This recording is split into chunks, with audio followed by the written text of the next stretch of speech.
Courtroom update time. It's a good day to be a Bundy. It's an even better day to be a patriot. It's definitely a good day to believe in your founding fathers and the United States Constitution. So it's about 7:30. I'm just getting ready to leave the courthouse, and I promised I would do an update, and so I am going to deliver you guys good news from the day. It was a good day in court. It was a hard day. It was difficult having Carol and, of course, Lavoie's wife, Jeanette, and daughter, Tara, because they did play some videos. The defense played some videos of Lavoie. And they're usually difficult for us to see, but it was even more difficult to see the videos of Lavoie teaching with Jeanette in the room, knowing that she has actually suffered the biggest loss and the biggest tragedy from all of this. So let's see. I'm going to start off with one thing that I think has left this case very confusing to some people. So some people say Ammon Bundy did not speak for me. And they, a minority of the people in the town said Ammon Bundy did not speak for me. So on the way to the courthouse today, I thought we needed to address something. We need to address the difference between a constitutional republic and a democracy. Because in a democracy, it's okay for you to say Ammon Bundy doesn't speak for me. If the majority in Harney County rules, even if that majority is government employees, in a democracy, that majority would be able to change the laws. But in a constitutional republic, it's very different. In a constitutional republic, it is our elected officials' obligation to the people to represent us, even when we are the minority. Our founding fathers fought desperately to have that protected because they knew firsthand what they had experienced with being the minority and wanting liberty and freedom. They were the minority. They understood the minority. They were not interested in only doing what the majority wanted. Had they listened to the majority, they would have not fought for our freedoms, and the American flag would not fly proudly for liberty and independence. So when Ammon Bundy spoke, as long as he's speaking in the context of the Constitution, he does speak for the American people. If there's people living here that are traitors or foreigners or don't support being in a constitutional republic, they are free to leave. They are free to say Ammon Bundy doesn't speak for them. But they are not free to say that Ammon Bundy doesn't represent the founding fathers' original intent or the true heart of the American people, because the true heart of the American people is to be free. So when Ammon Bundy speaks and teaches on the Constitution and on liberty and freedom, he is doing so on behalf of the true American people. It is absolutely okay if you want to live in a country that is run by communists, but that's not this country. So understand that heading into this, that there's going to be things in this trial that many people don't understand or agree with, but that's only because they don't understand or agree with the United States Constitution. It's not because their actual problem is with Ammon Bundy or because he represents the minority and they represent the majority and therefore they should be listened to. He should be listened to because he represents the founding fathers' original intent, as does his brother and his father and his other brothers. So we start out the day with a little bit of jury instruction. I missed that because I really have a hard time with everything I have going on at home to actually get here before 9 o'clock in the morning. But I did make it here a little bit after 9, which is when they were wrapping up giving jury instruction to the jurors. And I try not to read the notes because it does distract me. Then they opened up right into prosecution. So I try to be pretty honest when I'm sharing my opinion. I was intimidated by prosecution closing arguments. I thought they were just going to kill it. I thought they were going to pull out all the stops and bring out things they hadn't brought out before and really try to paint these guys in a bad picture. I thought they were really going to try to nail Ammon and Ryan as the leaders of this conspiracy in an attempt to get a guilty verdict on somebody. It was Ethan Knight who gave closing arguments, and he's already a little guy, but let me tell you, today he was even littler than normal little. I mean, like little, okay? I think that he was He was a little guy.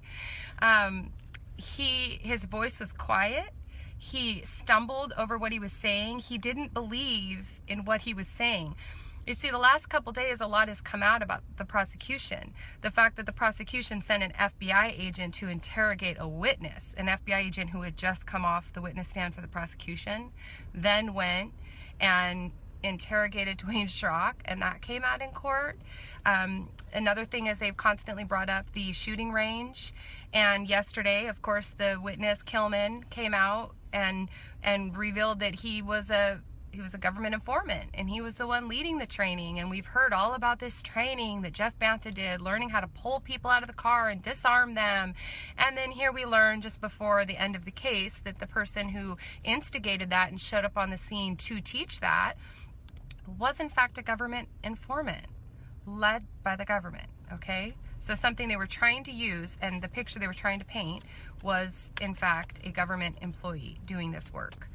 On top of that, the video they played multiple times for the jury of the guys practicing shooting, almost like they were out on a driving range. That video came out the day after the informant, Kelman, showed up. He was only there for 2.5 days. In the time he was there, he was able to train these individuals, make a video of them shooting, train them how to shoot, and then produce this video that would then be used in court to show that these people are armed, scary, dangerous people being big, scary men out in the middle of nowhere shooting their guns. So it's okay for informants, based on our government's rules, to be on the site. It is not okay for informants to be a part of the conspiracy or be leading in any criminal activity, which is in fact what their informants were doing. On top of that, Kelman was very aggressive. He was the one who wanted everybody to show their weapons. When Ammon said, we really don't need our weapons to be open carry, having it concealed if you feel as you need to be armed is fine, but there's really no reason to have our weapons out. So here you have this government agent provoking them to do things that Ammon himself wasn't even comfortable with. So in closing arguments, I can say that Ethan Knight did not bring it, okay? He did not bring it. He was disappointing, to say the least. I'm going to state a few of the things that he said. His closing arguments went for 2 hours, and let me tell you, it was 1 hour and 59 minutes too long. We've been hearing this man's voice now for, I don't know what, 9 months, 8 months. And today was actually one of his most pleasant days. But nonetheless, we're still done hearing it. So he was quiet. He was calm. He didn't have a lot to say, and the things he did bring, quite frankly, were embarrassing to see that this is truly the case that they have against these individuals. This is truly the case they have that they decided was worth $100 million of our taxpayers' money. So he brought up first that though Ryan stated his plan was to return the cameras that he and Lavoie took down, he brought up the fact that those cameras were not in fact returned. He stated the cameras that Mr. Bundy says that the FBI could come and pick up were not returned and were in fact in Linda Beck's office when the FBI finally had access to the building. Okay, that's only because the FBI didn't take up the offer to go pick them up. So the fact that they didn't go get them is really not everybody else's fault when they said, come get your cameras if you want your cameras. Then he played a video of Lavoie, and I didn't even write down notes on that because it was such a good video. All I could think of is, why is the prosecution playing this video? At the end, Lavoie says, steady as she goes. Oh, I remember. It was a video where he's promising the people of Harney County that he wasn't going to leave.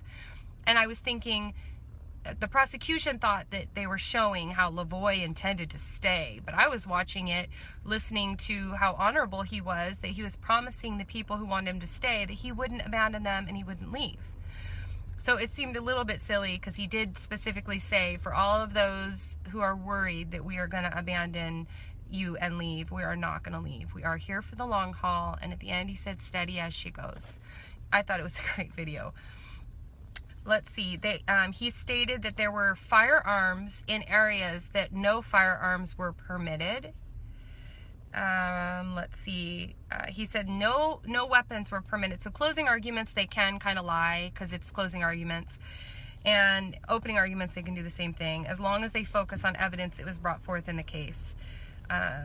But he made the point to say that there were firearms on the refuge when in fact no firearms were permitted. Okay, yes, they are permitted. They're actually in the brochure. There's a man holding a gun shooting at a bird because they're allowed to come and shoot at the refuge. So why he said that, I'm not sure. Then he went on a woe is me kick, where he seriously painted a picture of Ammon as not liking the federal government. And he said, quote, "These people came. They went to attack people whom they did not like. They converted their office space into a firing range. This inherently is intimidating." One, how can you convert an office space into a firing range? And two, that's not inherently intimidating. And three, Ammon Bundy never said he doesn't like the employees who worked at the refuge. But apparently this is the best Ethan Knight has to bring. He says, "You can't do that. That flies in the face of the law." Okay. He says, even Terry Linnell said that the presence of firearms was scary and that she was concerned for children's safety. So then 11:30 a.m. we come back. We're halfway through at this point, you guys. This is what he's brought at halfway through. The fact that cameras weren't returned, that guns were in a place that were not permitted, which is a lie, and that Ammon doesn't like people and took over their offices, therefore, because he doesn't like them. So then he says, let's talk about the killing of Lavoie. What is this case about? Let's see. This case is about the rule of law. That's what this case is about. And then he discussed videos of Banta and Fry showing that the refuge was in disrepair. Then he says, so if there's a burglary and somebody comes and steals from you, he says, just because there are claims and perhaps some evidence that the place was kept clean, does not mean that a burglary did not in fact take place. He was just making a comparison. If somebody breaks into your home but they leave it clean, are you somehow happy because they left it clean? And then he says, this is for you to determine if the FBI had anything to do with the damaged doors or the guns left behind. That's your burden to sort through the evidence. Well, we don't know if they did because the FBI won't disclose who all their informants are. So as we're looking at guns that were registered to individuals, and we're looking at damage, and we're looking at mess left behind, we don't know how much of that was from the FBI. They wouldn't tell us who the 2 Navy SEALs were that Ammon and Lavoie and everybody else believed to have been informants that had shown up the last 2 days. We don't know who they are. So for him to even say it's for you to determine is a little bit of a joke when he won't tell them what role the FBI played at the refuge. And all of the information they have gotten on that was not because the prosecution was forthcoming. It was because OSP slipped up about Mark McConnell. Terry Linnell was subpoenaed and admitted on her own that she was an informant. And then Kilman was asked point blank if he was an informant. So none of the information given is for the jury to decide that was given from the prosecution. The only truthful information that was given came from sources outside of the prosecution and FBI.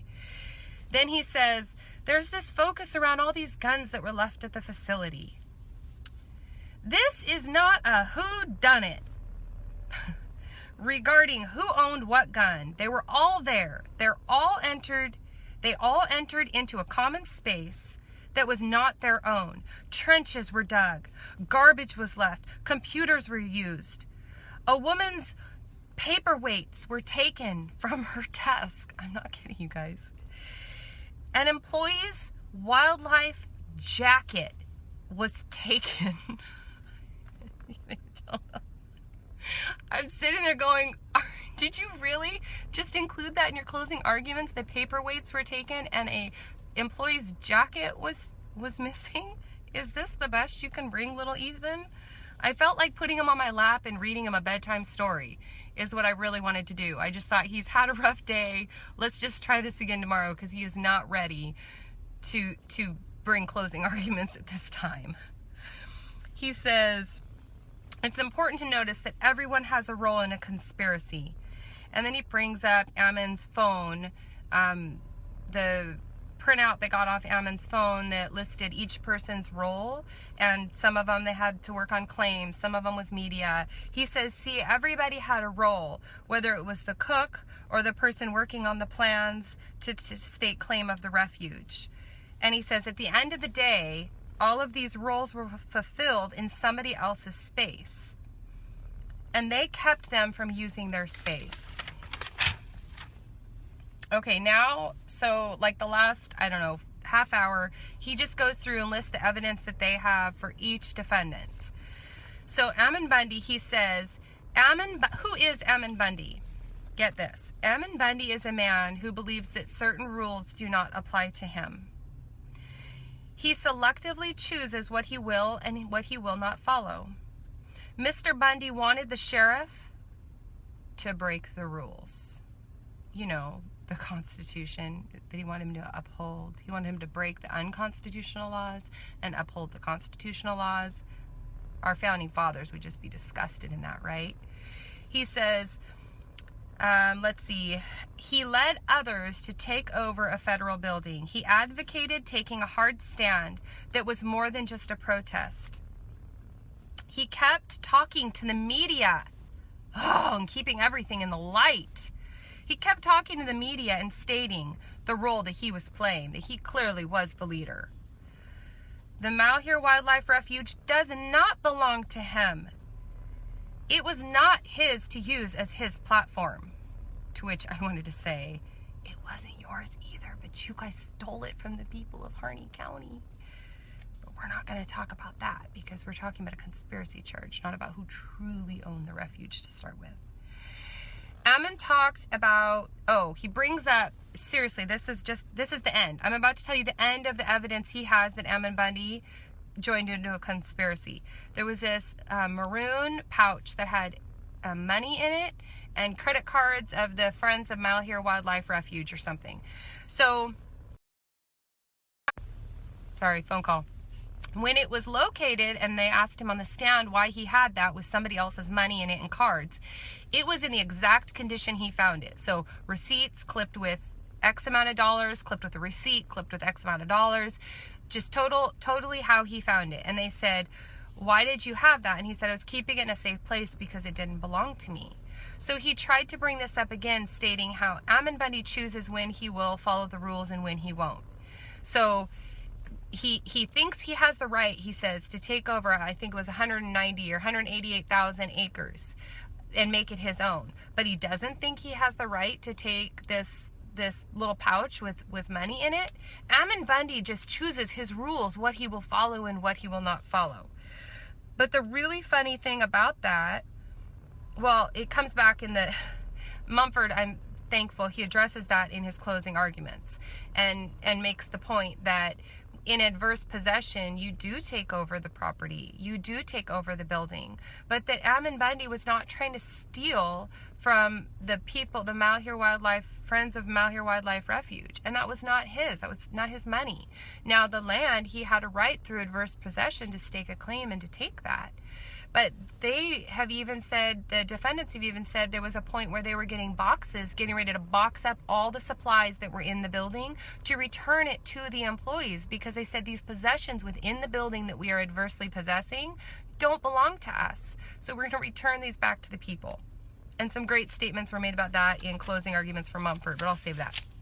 Ryan arrived on January 2nd. He is virtually everywhere. He is everywhere critical. He is at every moment of this conspiracy. When the fence was cut, when the signs were put up that said closed for business, when the new signs were put up over the Malheur Wildlife Refuge signs that were now saying, whatever they changed it to, Harney County Resource Center, he was there. Mr. Bundy took government property. Regarding the camera, he took that. That was government property. He drove pieces of equipment that were not his own.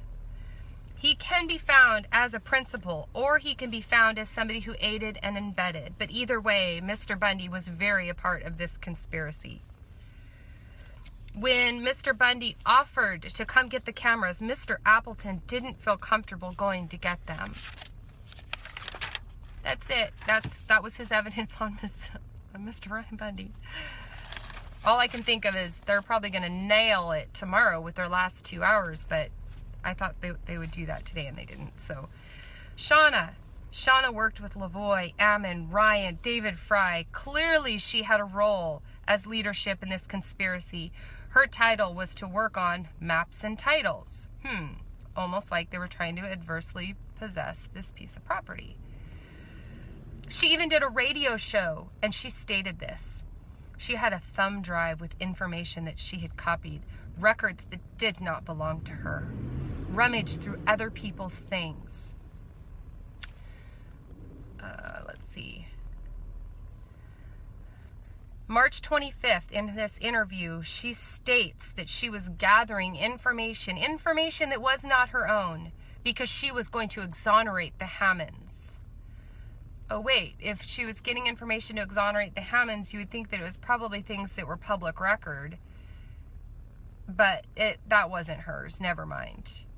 Whose was it then? The people's? Okay, she wanted to take evidence and bring it to the court. So in this recording, she says she's gathering evidence to exonerate the Hammonds because she wants to take it to the courts. Do you hear this statement? When exposing a crime is looked at as a crime, you are run by criminals. They used her saying, I'm gathering evidence and I'm going to present it to the courts.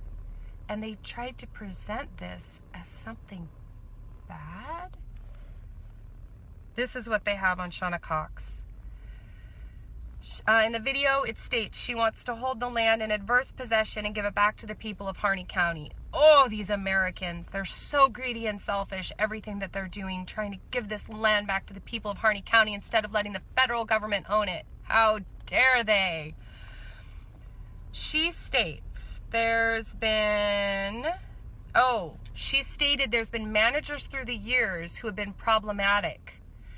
Therefore, her mission was to impede them from doing their job with threats, force, and intimidation.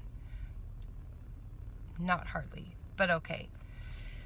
Let's see. He says, the only reason they never threatened the employees was because there was no employees at the refuge that could come because it was occupied. In her video with Lavoy Finicum, you hear her yell, gun it. She shows, it shows the more important part about deciding which rules Shauna Cox would and would not follow. And at a scary unauthorized roadblock with red dots bouncing off her head, she had the audacity to flee the scene with Lavoy Finicum and go for the sheriff. No, he didn't say that. Okay, David Fry, he came to help. He was IT. He was a part of the conspiracy because at the front doors, the first thing he said is, I am here to help. David had a gun in the building towards the end. He stayed for 2 more weeks after everyone else left, and his testimony speaks to that for itself regarding his intent. His testimony speaks to his intent to come and protest his government. That's all his testimony shared. David Fry used somebody else's workspace and computer, which is inherently intimidating. That's all for David Fry. Jeff Banta. He conspired by being trained to pull somebody out of a car. And then I wrote, by a federal agent. Is that not entrapment? Wow. He conspired because he trained to pull someone out of a car at that training that this Kilman showed up to do. They're all sitting around and Kilman says, I'm going to do some training with you guys. And one of the things he did is teach them how to pull people out of the car and disarm them. And so now that's being used against them.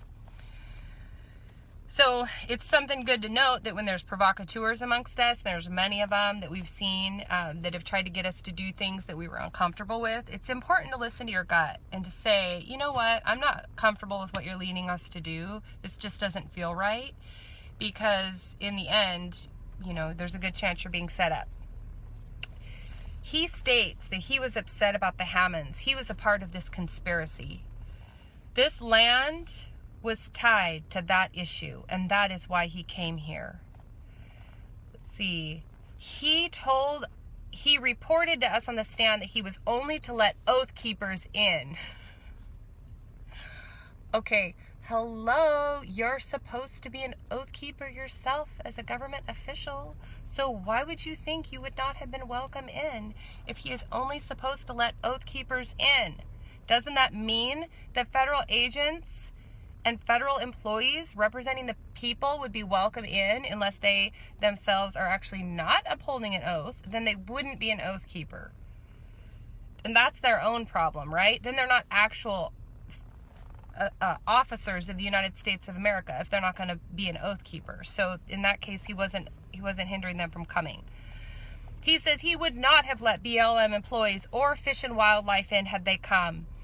He talked about Satan. So now we're to the last 2 days. He talked about Satan and how the FBI are just his puppets. So he obviously would not have let any Fish and Wildlife employee or any BLM agents in to do their job. Oh my gosh. This is really what you have. Ken believes that no rules. Ken believes that no rules apply to him. Let's see. He put up his sign because these entities don't even exist. He went to the meetings. He changed the signs. He drove the trucks. When asked if he planned to return the truck that he took to go get groceries, his answer was, yes, I will return it to the Harney County Resource Center. It was property of the federal government, not the Harney County Resource Center. Oh, wait. I'm sorry. Didn't you say before that it was a refuge owned by the people? But now it's the federal government. So which is it? Because I thought you said that this was a public building owned by the people, and now it's owned by the king, is what you're telling me. So you're telling me you've been lying to the people of Harney County, making them think that they have this resource center or this refuge building, but they really don't. You're just loaning it to them from time to time? Pretty much. Okay, hold on. I have to skip ahead now because oh, and wait, there's one more. Neil. Okay, so Neil, and it's quick, and then we'll be on to closing arguments, which were just awesome. I did take a lot of notes, though. Okay, let's see. If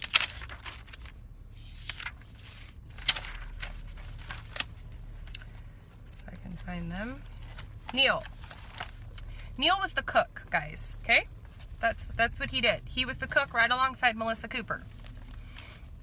Big, scary Neil. Not at all, actually. Okay, Neil states on record that his efforts are to protect the Hammonds, and it was no bluff. Therefore, he obviously conspired to keep employees from coming to work. He drove 900 miles from California to fight the out-of-control, overreaching government. He says, there was a redress of grievances. Listen to this, guys. And while it may not have been answered, which must have been very frustrating, taking over a federal facility is not the answer. Well, Mr. Knight, what would you say is the answer when they've contacted their elected officials? They've presented you thousands upon thousands of signatures. What was it, like 8,000 signatures they presented, which were a lot of signatures. They reached out to their elected officials. They contacted the judge, the sheriff. They did everything they could, just requesting that this information would be looked at, and you guys wouldn't even look at it. So it's a little bit more than just frustrating for him to say, that must have been frustrating. Who do you think you are, the king? It was more than frustrating. It was enough to get your butt booted out of the office and other people to come and take over your job because you're not doing it. It's not just frustrating. You don't have an option if you're going to reply to the people or not. If the people go to all the go through all the steps that they are required to go through, and you choose to ignore them, you better believe something bigger than that is going to happen. Are you kidding me? Our founding fathers would not be very happy with Mr. Knight right now. They would ship him back to England is what they would do. He says, these defendants are guilty, and that is the verdict you should find. That was closing arguments, you guys, from the prosecution. Now, the rebuttal could end up being worse, but they don't have anything. They don't have anything. So now we're just going to go right into defense. Defense says after lunch at 1:20. So we ended up with just over 4 hours. Like 4 hours and 10 minutes of defense. And I'm telling you, this defense team killed it. They killed it. They did awesome. Mr. Bundy is a family man. He's a man of faith. He pays his bills. He's a businessman. Let's see. The government's argument is what makes the people do exactly what Ammon Bundy did. The executive branch picks and chooses what laws they will and will not follow. Mr. Bundy was calm. He was educated.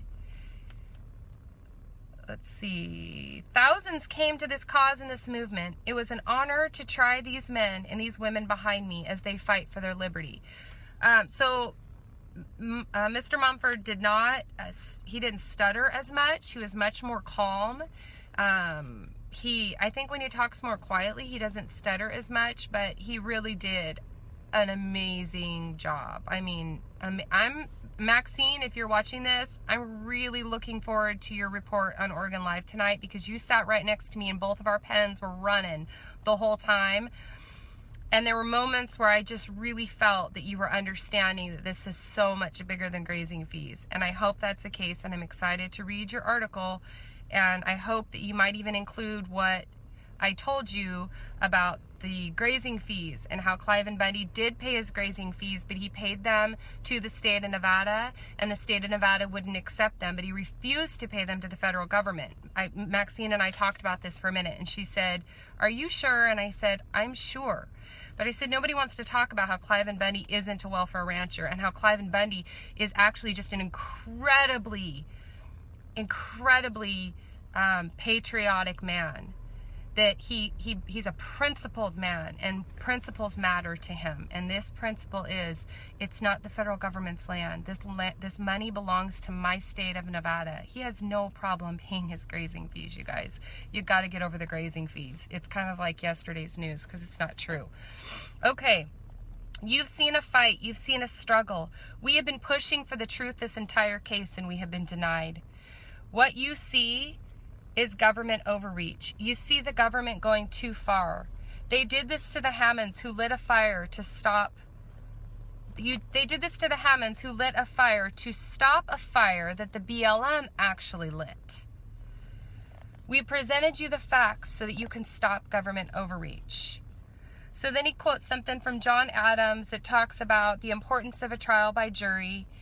Otherwise, without it, they'll be worked like cattle, fed and clothed like swine and hounds. He presented so many slides, you guys. So many slides. So many great quotes.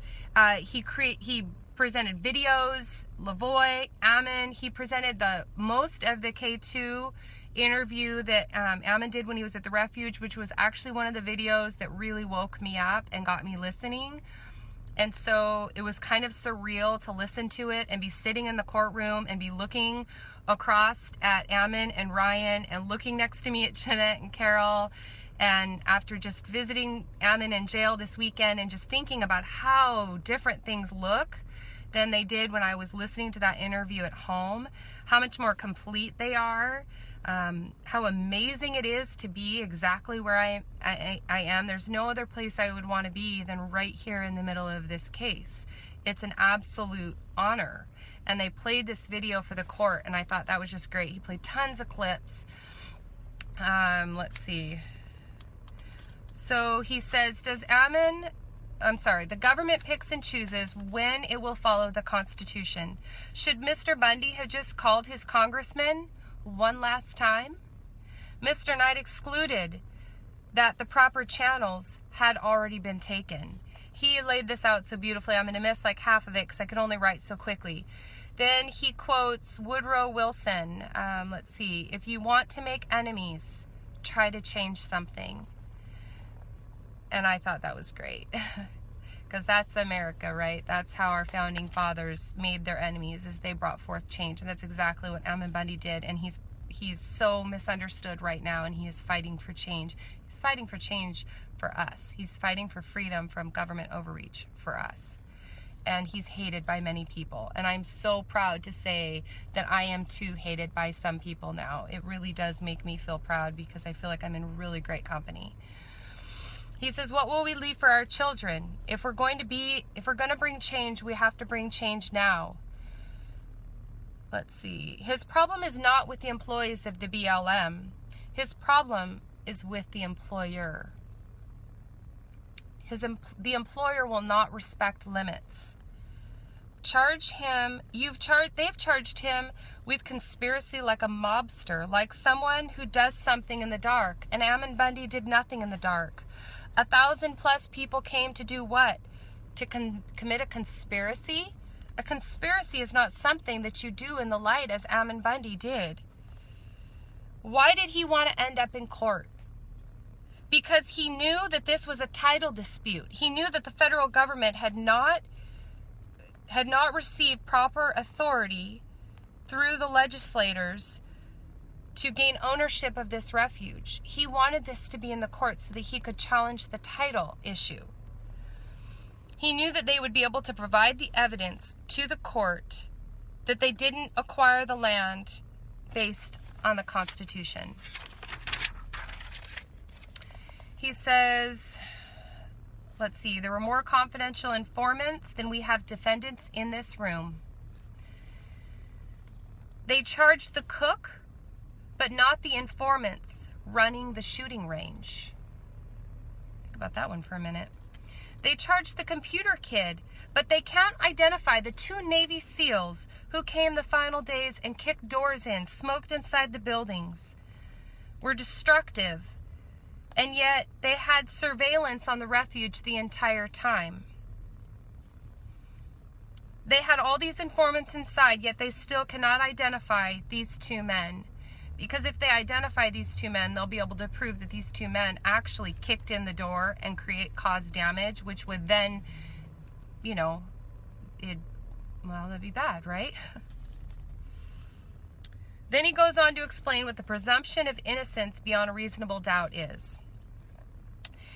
He says, before this was for the jurors, so that they wouldn't find someone they wouldn't find somebody guilty due to an issue of righteousness connected to a religion. Now we have the separation of religion and state, and it's more to protect the individual from being found guilty before their accusers have presented evidence against them. He says this, at first it was reasonable suspicion. Hang on just a minute. It said reasonable suspicion was the first step, probable cause, and then preponderance of the evidence, clear and convincing evidence, and then beyond reasonable doubt. These are the steps that the government has to go through to prove that these men are guilty. You don't have to see this, and I didn't quote him on everything because it was 4 hours long, but I'm kind of getting you guys the more important things that I picked up on. You don't have to see this as winning or losing, because when you acquit Ammon Bundy and the co-defendants, a man like Ammon Bundy, if he is acquitted, everyone wins. Then he goes through what conspiracy is. He lists out that there were 47 government witnesses.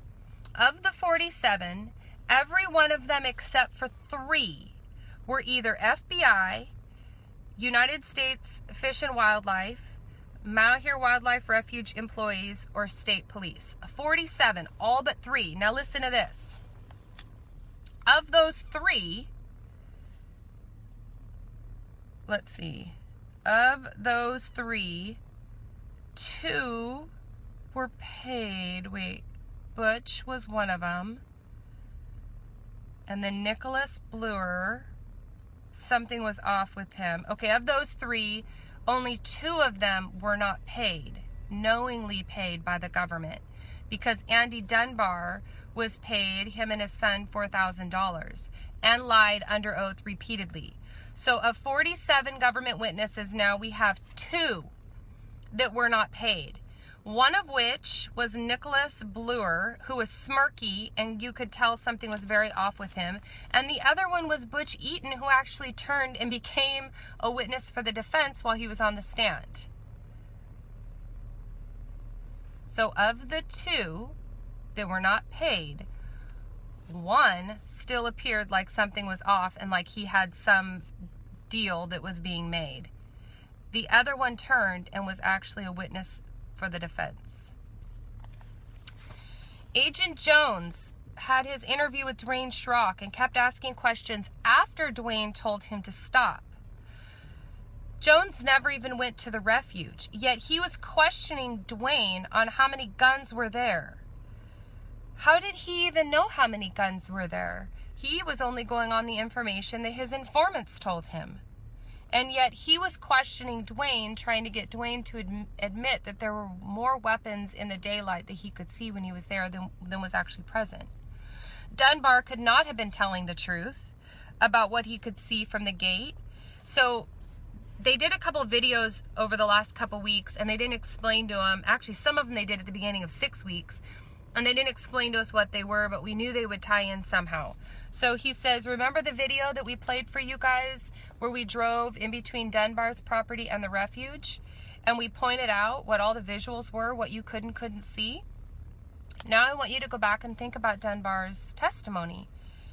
He said that there was a gun in the tower, but you now know from the video you saw the only thing that you could see was the scope that they would use for visual. You wouldn't have been able to see if there was a gun in the tower. Let's see, he couldn't see anything from the gate, but he said that he could. Dunbar was paid from, get this, Ben Jones. They posted the receipt. Dunbar actually received his $4,000 from Ben Jones, the same agent that went and harassed Dwayne Schrock. So he's painting the picture here about how dishonest the government has been with the evidence that they've presented. And Dunbar also said that he was paid, I want to say it was like the last week of the occupation, but on the receipt it was stated that the service dates were from January 2nd to February 22nd. This is the same informant who intimidated Schrock and tried to get him to change his testimony. Conspiracy cannot be with an informant, yet we have 9 informants that are still not identified.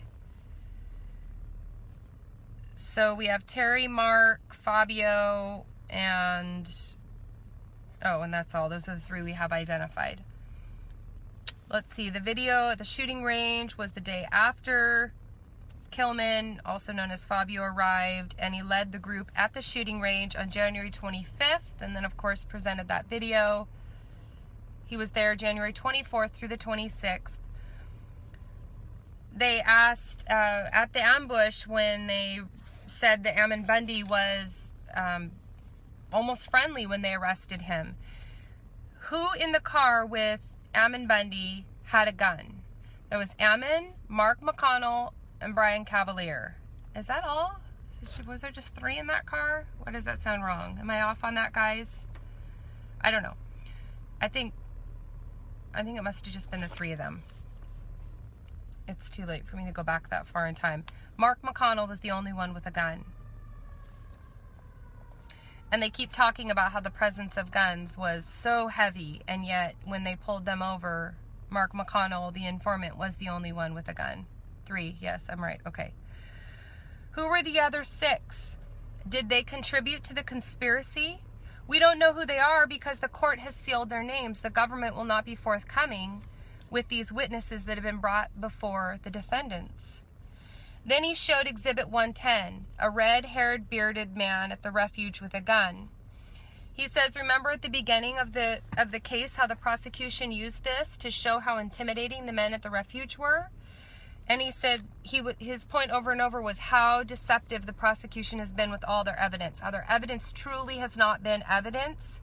It's been circumstantial evidence. It's been things that you could go one way or could go the other. So in closing arguments, Mumford went and explained a lot of these things. He says, remember when Brandon Rapola took the stand and said that they were only there for about 15 minutes, that they had nothing to do with the occupation and they had only come for a press conference, and that bearded man with a big gun was there as his own personal bodyguard. He says they have to prove their case, but they can't deceive you.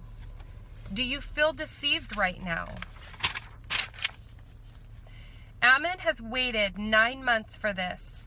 He is counting on you. The only thing between the federal government overreach, and Ammon is you. Speaking to the jury. Then he shows a picture of Scotty with the gun by the truck. And we know Scotty basically turned, and I don't know. I think he was an informant the whole time, but maybe he just turned and gave information. They showed a picture of Scotty with the truck. They actually show they show it as intimidating, but the scope is covered. It still has a cover on it, and he's holding it in a very safe position, and it looks like he's posing for a picture. And so, of course, they ask again, who was taking these pictures? Was it an informant asking Scotty to pull his gun out and stand in that pose so that he could present this picture? We don't know. Hang on, I'm going to plug in my phone. We don't know because the prosecution won't tell us who its informants are. So for all we know, no gun was present until the informant said, hey, I have to plug in my phone, so I'm going to turn it for a minute. So then the informant may have said, hey, can you stand there for a picture? And then pulls his gun out and takes a picture. We don't know because they're not bringing forth. Does it make me crooked if I turn this like this? I don't know. Okay. Whatever, we'll do it like that. No, I won't do it like that. I spend way too much time right now in the car. Okay. Adverse possession. So he goes way into adverse possession. It was really quite awesome. Okay, so adverse possession. He says the government stated that by the very nature of adverse possession is Ammon Bundy admitting that he impeded officers from coming to work. If he was taking over the facility for himself, even through adverse possession, then by nature the employees could not come to work. The defense rebuttal or response to that was, in adverse possession, the new owner must act as the owner. He must make improvements. He must clean the facility. In some ways, these are the worst conspirators I've ever met. This is not how you conspire. He shows a picture of Dwayne, and he says this man has a pistol on his hip and an American flag on his back. He shows the exhibit of a man with red boots on and a gun on his hip, and he says, is this an informant posing for this picture? It was just a small gun on his hip, but still his question was, this picture was entered into evidence, and you, as the jury, do not know if you're looking at a defendant, at an occupier, or at an informant. And he said, don't you, as the jury, want to know if you're looking at an informant or a co-conspirator? He said, you have the right to know this so that you can judge this case on truth. And instead, we have all these pictures, and maybe it worked to the defense's advantage that they didn't disclose who the informants were. Maybe the informants were none of those people. But you know what? The government is operating in darkness and won't reveal it, so they don't know. Let's see. There's a video where he says, the prosecution showed a video where Ammon said, basically tomorrow there's going to be shock and awe. But it was a rough draft he did on his phone, and then he just didn't delete it, but he didn't go on and finish the video. Well, the judge would not let the defense play the full video to explain what the shock and awe was. So the prosecution was allowed to introduce that to show that Ammon Bundy was intending to intimidate